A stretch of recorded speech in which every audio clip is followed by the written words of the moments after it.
We actually need to change the chemistry of our organism to let it become more subtle.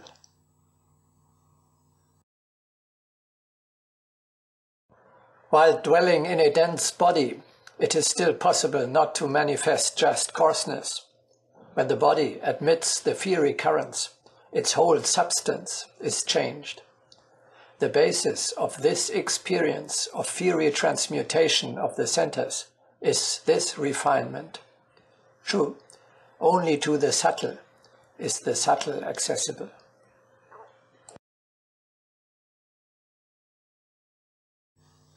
The normal physical body is unable to endure currents of a higher vibration. Just as it is today, the body is not suitable for the absorption of higher energies.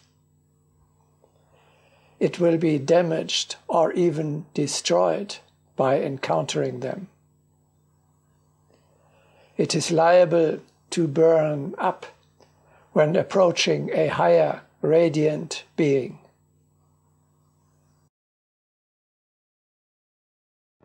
A fiery current can be assimilated only by a refined organism.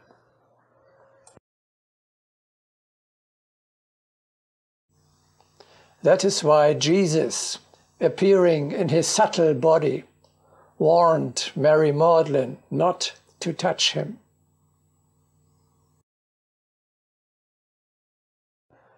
The Sublime One said, "Touch me not." The earthly body is consumed by contact with a fiery being.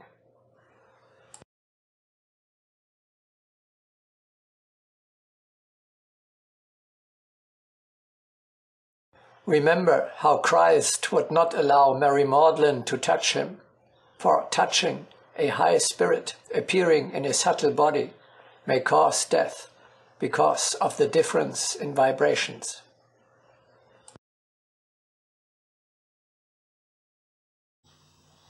About saints, it is reported that their hair became grey from one moment to the other through their coming in contact with a higher being.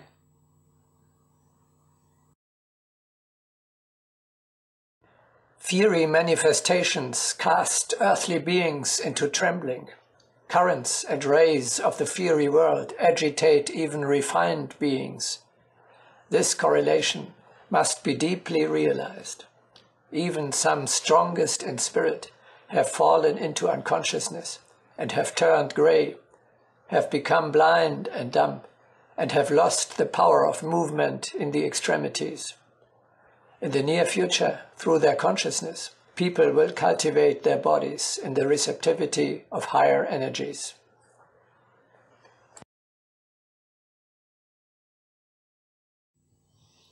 We need to assimilate our bodies to the more subtle conditions of the other world if we want to get in touch with its emanations.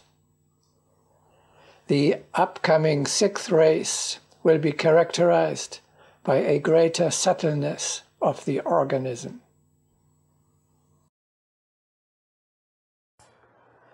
The greatest coordination underlies the fiery assimilation of an Agni Yogi.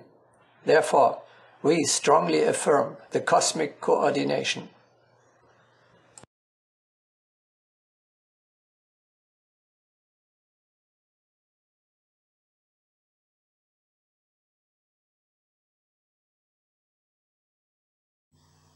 Man is a transformer.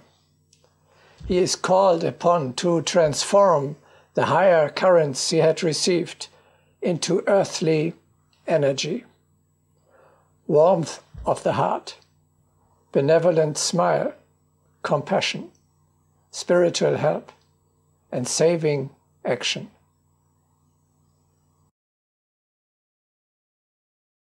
Man is the most powerful transformer of cosmic forces. The symbol of the transformer must live in the heart. On the path to the fiery world, let us strive for the attraction and transformation of spatial energies.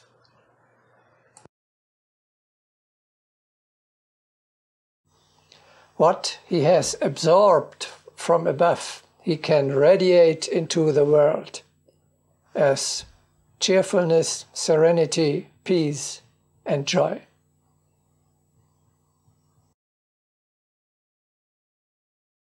There are strong examples of great saints who nourished the far and near with a wealth of currents. The Agni Yogi is such a nutritive agent.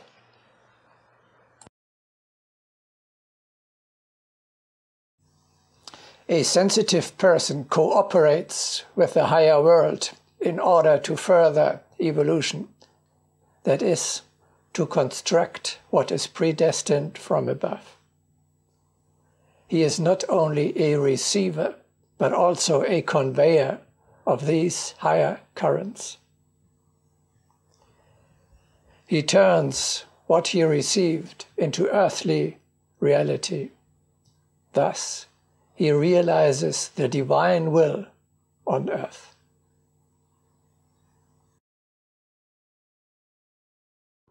The attracted energy can take form in a vital application.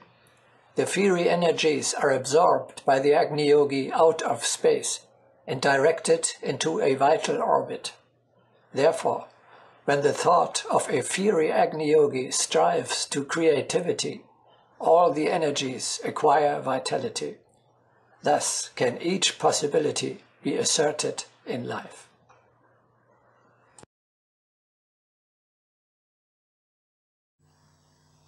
Progress is achieved when man takes up inspiration from the spiritual world and implements it on the material level.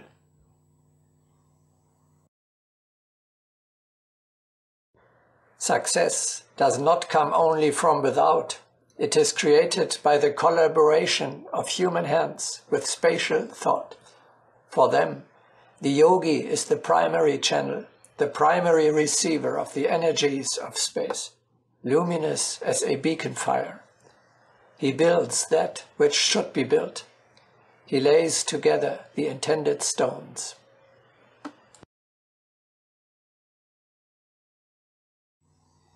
If you cooperate in this way with the higher spheres, they make their forces available to you for your confirmed projects.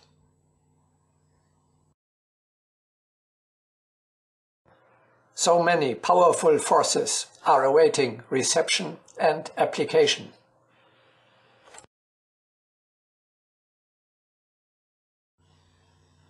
The inspiration received, the ideals transmitted, have to be implemented through concrete action in earthly reality.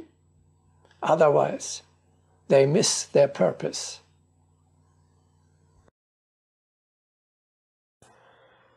Each thought given to humanity is for execution. Otherwise, why saturate the space? The lack of executors complicates the creation. Each thought given for saturation of the consciousnesses must find executors.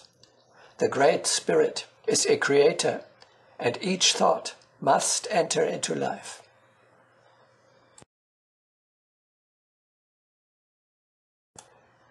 Vital action is the application of the thoughts of the great creators.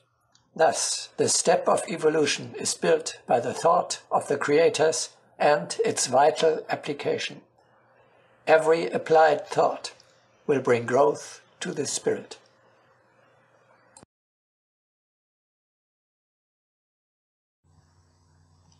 According to the age-old principle, as above, so below, as in heaven, so on earth, there applies as in physics. Only those who have energy can do something. Only those who receive something can give away something. So you need to recharge regularly your spiritual battery in meditation.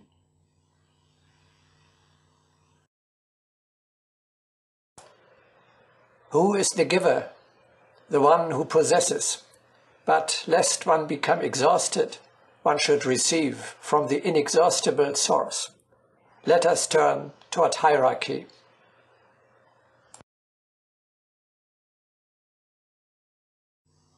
Best is constant meditation, in the sense of an uninterrupted connection to the higher world. Then you are being fed by higher energies, not only at certain times, but throughout the day, in the middle of your everyday material life.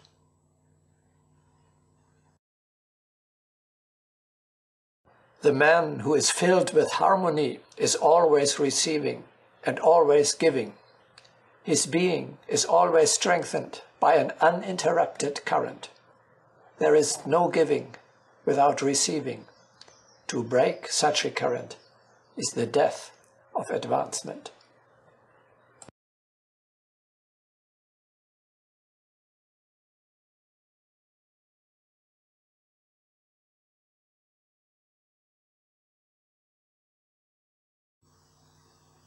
These powerful, beneficial, creative, cosmic currents reach the Earth at a specified time only, and then move on.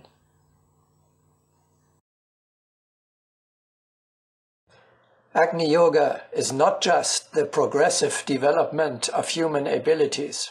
It should also bring forth the connection with the fiery cosmic energies that reach our planet at the prescribed time.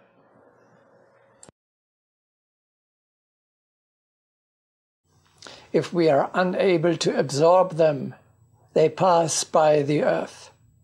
Then they are lost to humanity, and we fall behind in our development.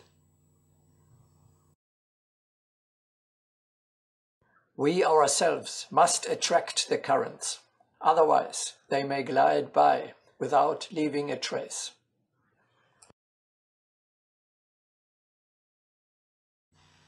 Currents that remain unused are even dangerous.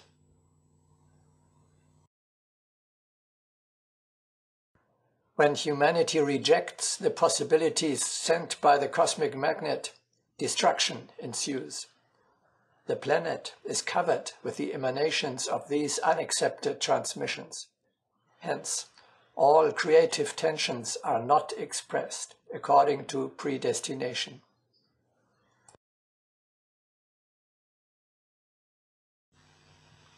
The terrible conditions on Earth are due to the fact that we separate ourselves from the cosmic development and thus fall behind the evolution as planned from above.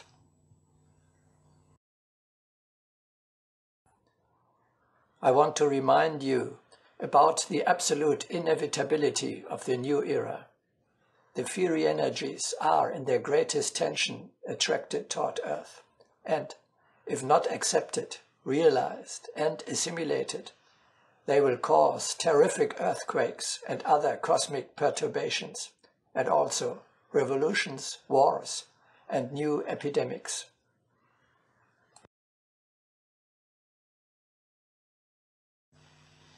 It is frightening to see how many possibilities people allow to let go by through laziness or ignorance, instead of attracting and using them.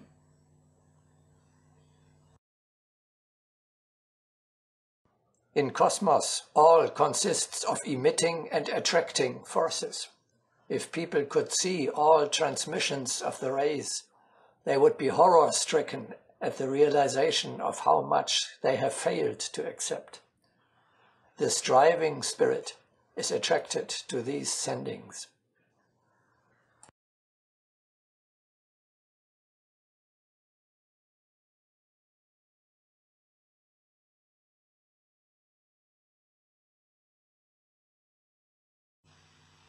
According to the law of correspondence is valid, as long as the aura of the Earth as a whole is negative, humanity will attract mostly negative cosmic influences.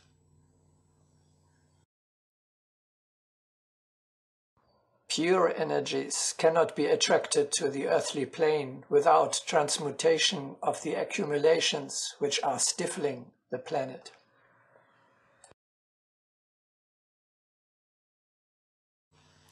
Furthermore, the higher currents cannot penetrate down to an individual human being, even if he may be ever so pure, through the dense aura of the planet, saturated by negative energies.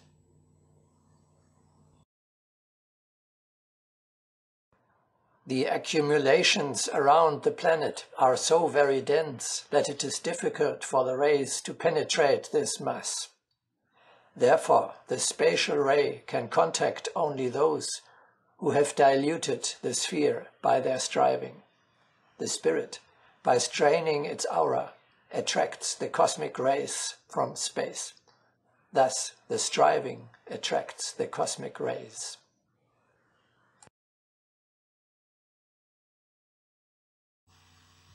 Therefore, we have no choice but to urgently concern ourselves with the task of cleaning the aura of the earth.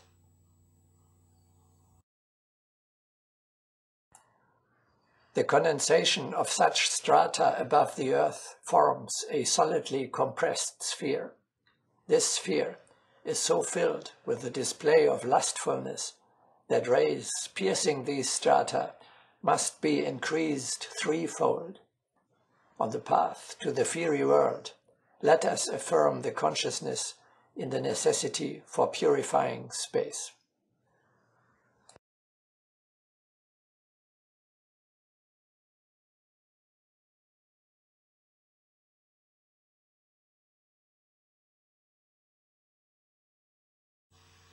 Let us enlarge our topic a little further and speak of the contemplative life in contrast, or better, in addition to the active life.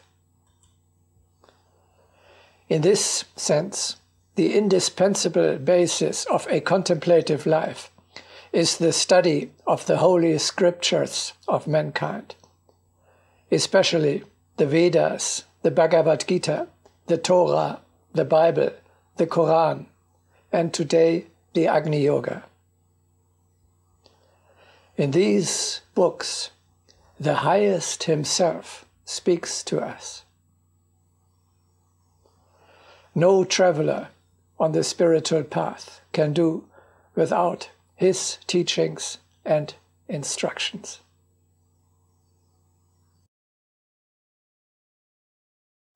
If you have received a message from the Emperor on earth, you have no rest nor peace, and allow yourself no sleep, as long as you do not know what he has written to you.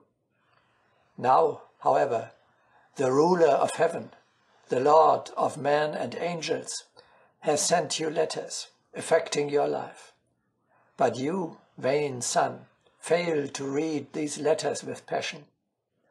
Set about, I beg you, to carefully deal with them and to meditate every day the words of God.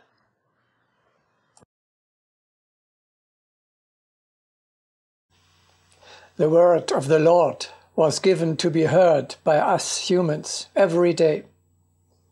For this practice, room must be reserved each day.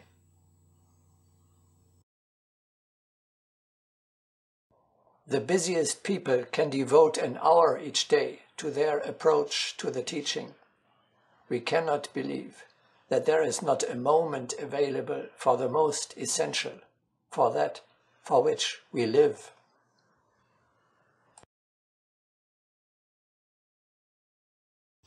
This spiritual nutrition is even more important than physical food.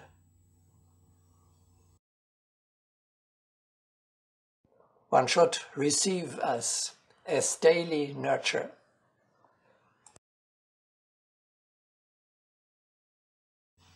The sacred hour dedicated to the study of the teaching must not be given up for anything else.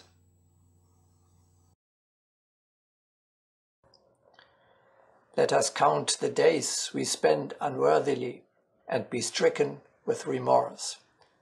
Let us count the hours not given to the teaching and bewail. Can the hour dedicated to the teaching be sold for a sack of gold? How can we devote our days to ordinary routine when treasures are strewn along our path?